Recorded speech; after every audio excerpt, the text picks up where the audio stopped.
साथियों, जय भीम जय भारत। मैं R K Kalsotra, state president, all India confederation of SC ST OBC organisation J&K। आज 1 मई 2020 है। आज पूरी दुनिया लेबर डे के रूप में सेलिब्रेट कर रही है। हमारे भारत में भी लेबर डे को जगह जगह पर सेलिब्रेट किया जा रहा है, लेकिन इसके पीछे मैं एक बहुत बड़े आदमी का हाथ देखता हूं, जिसने भारत देश में लेबर कम्युनिटी की काया पलट कर दी। उस शख्स ने लगातार प्री इंडिया पोस्ट इंडिया में ये संघर्षवाद किया। उनके संघर्ष की कहानी एक ऐसे शख्स के द्वारा आज आपको बताई जाएगी, जिन्होंने अपनी युवावस्था में 20s में 21-22 साल के थे वो, जिन्होंने वेरियस मीटिंग्स बाबा साहब भीमराव अंबेडकर साहब के साथ की। आज का विषय लेबर का विषय है और वो शख्स जिन्होंने बाबा साहब भीमराव अंबेडकर के साथ लगातार वार्तालाप किया है, उनसे आज हम जानेंगे कि बाबा साहब लेबर पर क्या सोचते थे, उन्होंने क्या किया। वो पर्सनैलिटी अभी हमारे बीच में है। उनके साथ मेरी ये दूसरी कड़ी है। ये पर्सनैलिटी केसी सुलेख साहब हैं, जो 20 जुलाई 2020 को 93 इयर्स क्रॉस कर जाएंगे। तो अगली बातचीत उनके साथ। सुलेख साहब, welcome in this discussion on 1 मई 2020। आपका बहुत बहुत वेलकम है इस बात में। तो हम यहीं से आज चर्चा करेंगे कि भारत में बाबा साहब भीमराव अंबेडकर ने लेबर पर क्या क्या काम किए। कलसोत्रा साहब, आपका धन्यवाद। आप ये प्रोग्राम आयोजित कर रहे हैं और एक बहुत ही इम्पोर्टेंट मुद्दा है, जिसके बारे में आपने मुझे भी शामिल करने का मौका दिया। थैंक्स। तो 1 मई का दिन हर साल भारत में नहीं बल्कि दुनिया भर में ये लेबर डे के रूप में मनाया जाता है। और इस मौके पर शहरों में बड़े बड़े आयोजन किए जाते हैं, कॉन्फ्रेंस से बुलाई जाती हैं और फंक्शन किए जाते हैं, जिनमें मुल्क के अपने राष्ट्रपति, उपराष्ट्रपति, प्रधानमंत्री और दूसरे VIPs के शुभकामनाओं के रूप में उनके मैसेजेस भी जारी किए जाते हैं। और ऐसा देखा गया है कि इसको बाकी त्योहारों की तरह भी ये मनाने का चलन बन गया है, लेकिन अगर पूरी तरह देखा जाए तो ये वो जश्न मनाने की बात नहीं है। ये तो एक बहुत बड़ी समस्या की तरफ हमारा ध्यान आकर्षित करने का दिन होना चाहिए। इसको लेबर डे की बजाय लेबर अनरेस्ट डे कहा जाए तो ज़्यादा अच्छा होगा। इसकी शुरुआत, ओरिजिन की हिस्ट्री पर थोड़ा सा अगर नज़र डालें तो ये USA के एक शहर शिकागो में 1886 के दिन एक दिन वो वहाँ के मिल मालिकों और लेबरर्स मजदूरों के दरमियान ये एक गुस्से की, रोष की चिंगारी थी जो सारी दुनिया में फैल गया आहिस्ता आहिस्ता। वो क्या था, वो इतना काम लेते थे मजदूरों से और इतना उनको सहूलतें कोई नहीं थी, उसके बारे में जितनी भी शिकायतें करते थे वो रोना रोते थे, कोई सुनता नहीं था। आखिर में उन्होंने ये एक बहुत बड़ा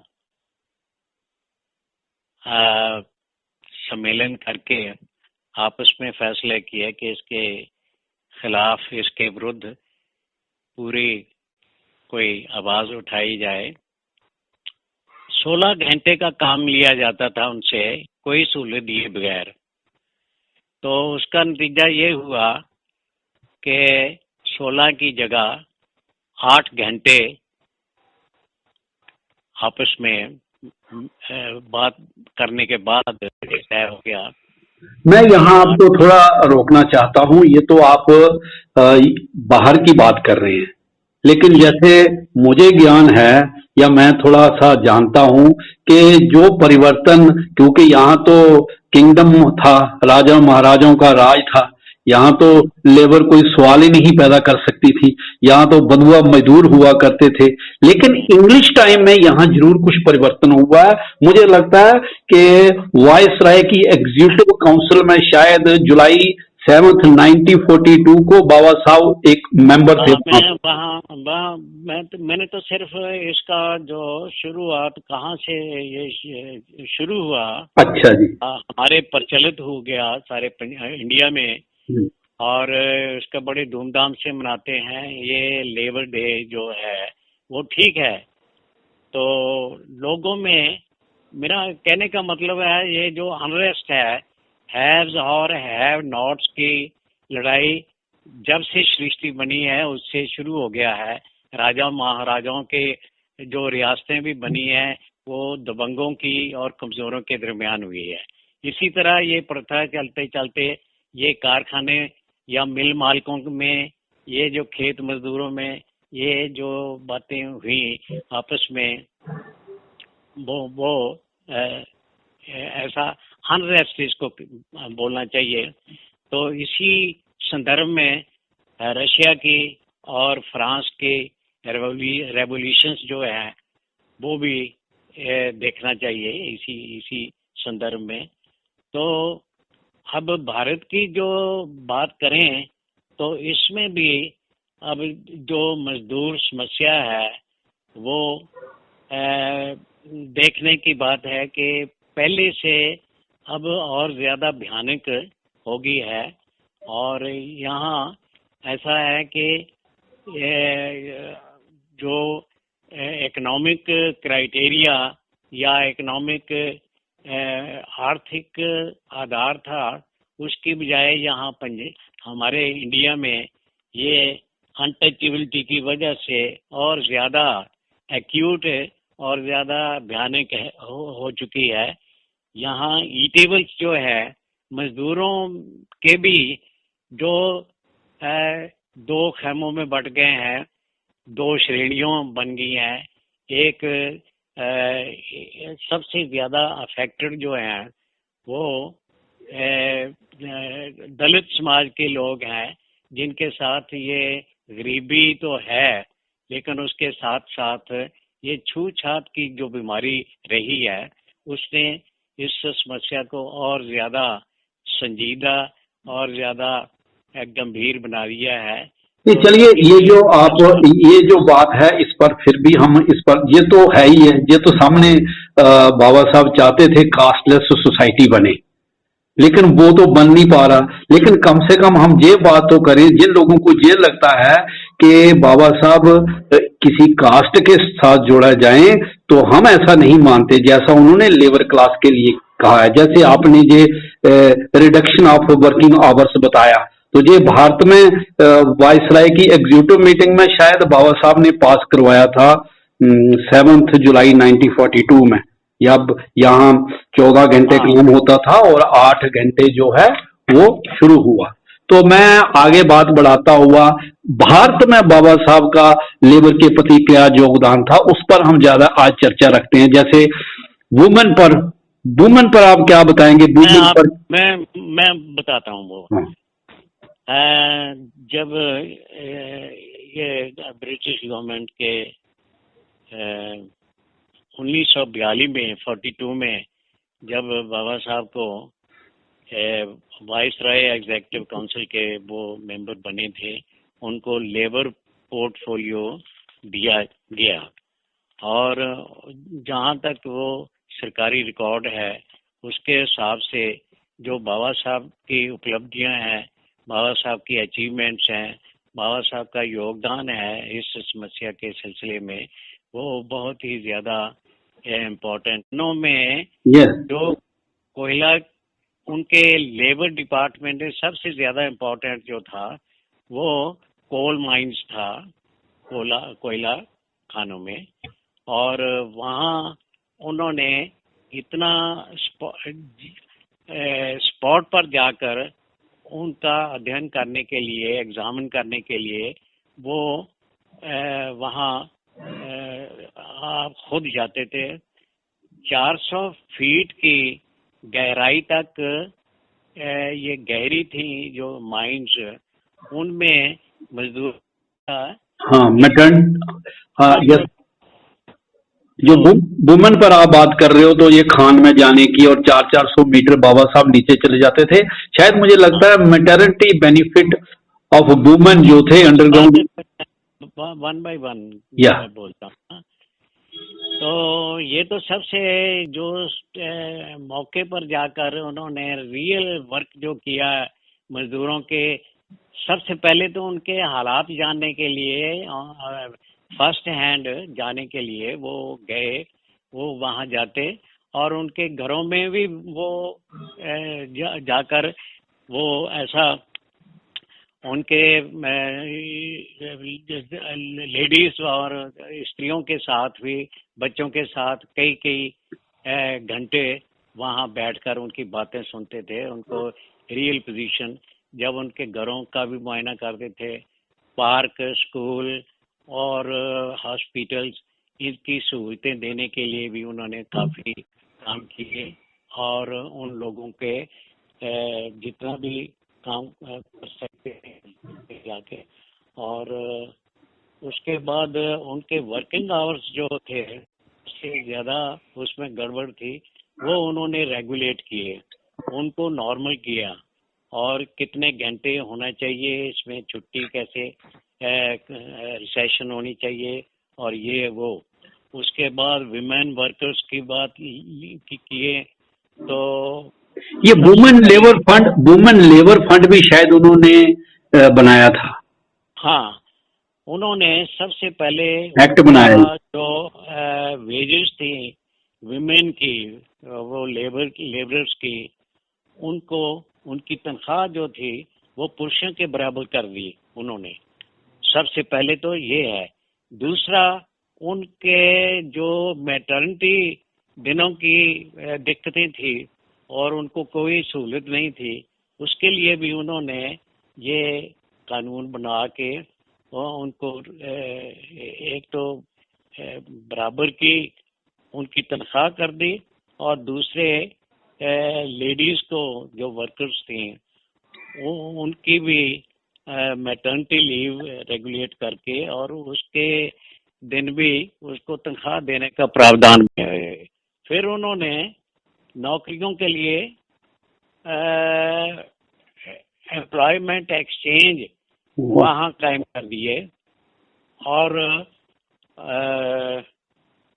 वहाँ जाके नौकरियों की बड़ी दिक्कत होती थी, वो रजिस्टर करवा के उसके बाद फिर उन्होंने मतलब आपका कहने का है ये जो नेशनल एम्प्लॉयमेंट एजेंसी है, जो एक्सचेंज है, ये established on the reporting of Baba Saheb ने ही इनको कायम किया है, हाँ, उन्होंने एम्प्लॉयमेंट एक्सचेंज को।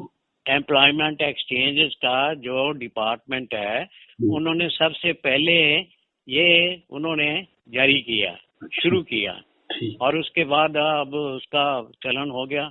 तो ये लेबर यूनियन जो होती हैं, ये स्ट्राइकें करती हैं, जो ये भी क्या उन्होंने ही कॉन्स्टिट्यूट किया है? उसके बाद फिर ट्रेड यूनियंस को, ओके, उनकी ट्रेड यूनियन को मान्यता दी सरकारी तौर पर। ये पहले इनको कोई इजाजत नहीं थी मिला करते उनकी तरफ से, ये कानून के विरुद्ध था। कोई स्ट्राइक कर दे, कोई डिमांड्स कर दें, कोई अपना और कोई प्रोग्राम अपनी इस तरह का आपका कहने का मतलब है कि ट्रेड यूनियन राइट्स भी बाबा साहब ने दिए, और उसमें तो आजकल उन्होंने उसके हिसाब से भी फिर जो स्ट्राइक राइट्स हैं मुलाजिमों के पास, वो भी उन्होंने दिए। हाँ, ओके। इनके जो वर्कर्स थे, उनको उनकी दिहाड़ी उस वक्त 8 आने थी दिहाड़ी। अच्छा। 8 आने से बढ़ा के उन्होंने 12 आने कर दी उनकी, पुरुषों के बराबर। ये स्किल डेवलपमेंट जो अभी बातें हो रही हैं स्किल डेवलपमेंट की, तो मुझे लगता है स्किल डेवलपमेंट का इनिशिएटिव भी बाबा साहब ने गवर्नमेंट सेक्टर में लिया था। हाँ, बिल्कुल बिल्कुल। और इतनी जितनी डेवलपमेंट या शुरू में योजनाएं और कई बातें उन्होंने जो शुरू कर दी हैं गवर्नमेंट लेवल पर, और उनको सहूलतें दी हैं, वो उसी को फॉलो कर रहे हैं। ये एम्प्लॉयमेंट स्टेट इंश्योरेंस जो ESI है, ये जो हेल्प की वर्कर्स की मदद करती है मेडिकल केयर में, मेडिकल लीव में, physical disabled during working hours जो हो जाती हैं, ये भी बाबा साहब ने कॉन्स्टिट्यूट किया है। ये बिल्कुल बिल्कुल, ये जो है ना क्लू उनसे मिला है। जो भी बड़ी बड़ी स्कीमें, योजनाएं और प्रोजेक्ट्स बनते हैं, वो सब के सब उन्होंने इनको इनिशिएट किया। और उन्होंने क्या ये रिवीजन ऑफ पे स्केल जो आजकल मुलाजिमों का होता है या फैक्ट्री का होता है, क्या ये भी राइट्स बाबा साहब के दिए हुए हैं लेबर को? प्रोविडेंट फंड हो गया, याद काली है उन्होंने जो इनके वेलफेयर की और इनके जो अच्छी तरक्की और करने की, वो सारी की सारी वन वे और दी अदर उनका बेस जो था, उनका वो सारे का सारा बाबा साहब ने ले डाउन किया था। कई और प्रोजेक्ट्स किए थे दरियाओं के बारे में भी, और कई और प्रोजेक्ट्स कई ऐसे। मैं एक और आपसे पूछना चाहता हूँ, आजकल ये जो मुलाजिम हैं, जो कंपनियों में हैं, बैंकों में हैं, गवर्नमेंट में हैं, इनके लिए housing, water supply, education, entertainment, cooperative arrangements, ये लेबर फंड जो था, ये सब चीजें क्या बाबा साहब ने बनाई है? मुझे तो ये 8 अप्रैल 1946 को उन्होंने इंग्लिश जमाने में शायद ये बिल पास भी करवाया है, और 1944 में उन्होंने इस पर काम करना शुरू किया था शायद। ठीक है, ठीक है। ये जो हेल्थ इंश्योरेंस स्कीम्स हैं, आजकल जितनी भी स्कीमें चल रही हैं, ये फैक्ट्री अमेंडमेंट एक्ट, ये लेबर डिस्प्यूट एक्ट, ये मिनिमम वेजेस, ये लीगल स्ट्राइक नोटिस देना, जो आजकल लेबर का जहाँ तक है वो वायसराय काउंसिल के, उसके बाद वो लॉ मिनिस्टर बन गए जब दूसरी आज़ादी के बाद।